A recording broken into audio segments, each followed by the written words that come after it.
Megatron has done some pretty clever things in the aligned continuity, but one of his most genius plans has to be stealing an arm of a dead Prime. This act allowed Megatron to forge a counterpart to the Star Saber, and tip the balance of power back in favor of the Decepticons. But whose arm exactly did Megatron steal? And is the answer even reasonable? Well, the aligned continuity is a hot mess, so the answers are, let's just say, complicated. Despite there being 15, or one could say 14 primes in total, there are really only two possible candidates here: Sentinel Zeta Prime and Liege Maximo. All of the other primes' deaths are either sacrifices without burials, fates are mysteries, or their burial sites were not even on Cybertron like Solus Prime. To help us articulate Liege Maximo's case, we must first understand who he was. Liege Maximo was the 11th Prime created by Primus according to the Covenant of Primus, and was basically the Loki of the Primes. He was the underlying cause of Solus Prime's death, a severe wounding of Quintus and Alchemist Prime, as well as the death of Onyx Prime. He achieved all this through his manipulation skills and the aid of 3 Warbeasts. Ultimately though, he met karma and was torn apart by his Warbeast, plus shot in the head by the Wrecking Blaster. The Primes would then somewhat put his body back together and place him in a hidden tomb. What makes Liege Maximo's case so compelling is that in the Covenant of Primus it is alluded to once and outright said once that Megatron raided the tomb of Liege Maximo and stole the fallen Prime's arm. So that's it, right? Mystery solved. Well, I wish it were that simple. A different aligned novel titled Exiles says that Liege Maximo fled to the stars after a play for power failed, and Alchemist, who later chased after him, also never returned to Cybertron. We now have conflicting stories here, but there might be a potential answer. Since Liege Maximo was known as a trickster, it is not unreasonable to assume that he could have pulled another scheme here. You see, after the Primes' battle with the Warbeast, they all woke up with Liege Maximo and the Warbeast dismembered. Alpha Trion did not recall how this happened. It is entirely possible that Liege Maximo, fearing judgment for his actions, left fake bits and pieces along with some real bits and pieces like his arm, intentional or not, to make it convincing, then fled into space. The Primes early on thought Liege Maximo was in fact dead and put his mixed remains in a tomb. Eventually though, Alchemist would somehow learn that Liege Maximo faked his death and would try to capture him. Eons later, Megatron would very politely steal one of Liege Maximo's authentic pieces he left behind. Granted, this theory isn't perfect because why wouldn't Alpha Trion update us on this? It is a pretty important detail, though perhaps he deemed it unimportant or confusing to the story. But there is another case we must consider.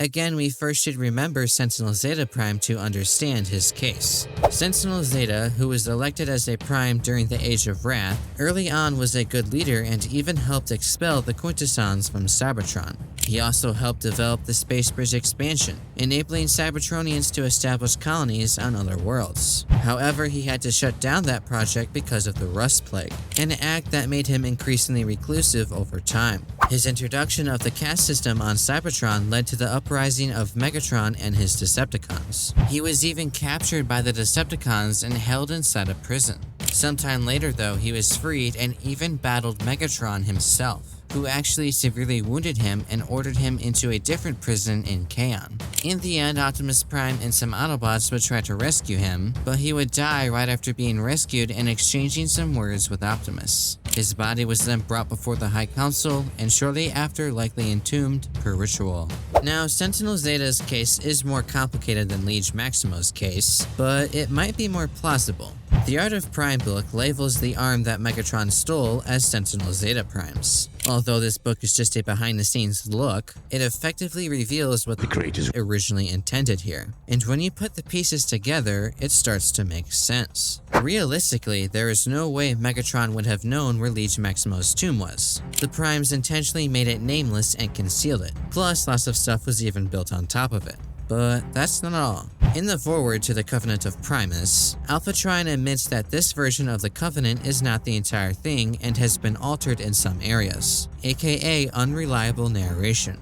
Like, Prowl is somehow present during the events of Predacons Rising.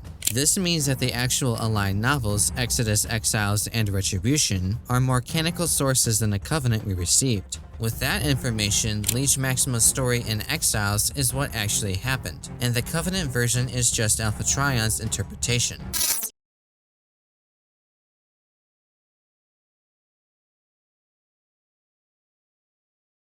Furthermore, it is possible that Megatron could have known where the tomb of Sentinel Zeta was, since he and a lot of people he knew were alive during Sentinel Zeta's death. Plus, the original Primes were supposed to be quite larger than the generations after, including Megatron's, and the arm Megatron stole was close in size to Megatron's actual arm. But there are still two important questions that need answering. Firstly, Sentinel Zeta and even Leech Maximo are not red and gold like the arm Megatron stole. Sentinel Zeta is blue and gold-orange, and Leech Maximo is shades of green. However, the aligned continuity was animated and written by many different people. In the Cybertron games, RC was pink, but during the Cybertron flashbacks in Prime, she was blue. Megatron also sounds totally different in the Cybertron games compared to Prime. It is a necessary war to return us to glory. Megatron is commanded by no one! Plus, in Robots in Disguise, the statues of Optimus Prime are of his appearance in that show, not his Prime bodies. These aren't continuity errors per se, but rather a result of different projects having different styles, artists, and voice actors. Secondly, does Sentinel Zeta even possess the power of a Prime? He was merely voted in as one, and also never had the Matrix. According to Ratchet, the only way to truly become a Prime was to earn the Matrix. Here, for the first time since Cybertron's golden age, stood someone worthy of being a Prime.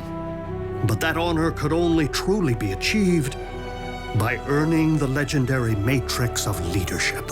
But there might be an answer to this. In the Exodus novel, it is said that Sentinel Zeta wore the symbol of Vector Prime, which is actually an artifact of the Primes called the Badge of Vector Prime. And as we know in the Prime show, it is heavily shown that one must possess the power of a Prime in order to wield an artifact of the Primes. Bjork, that is the very reason Megatron stole the arm in the first place. So why would Sentinel Zeta have the Badge of Vector Prime if he couldn't use it?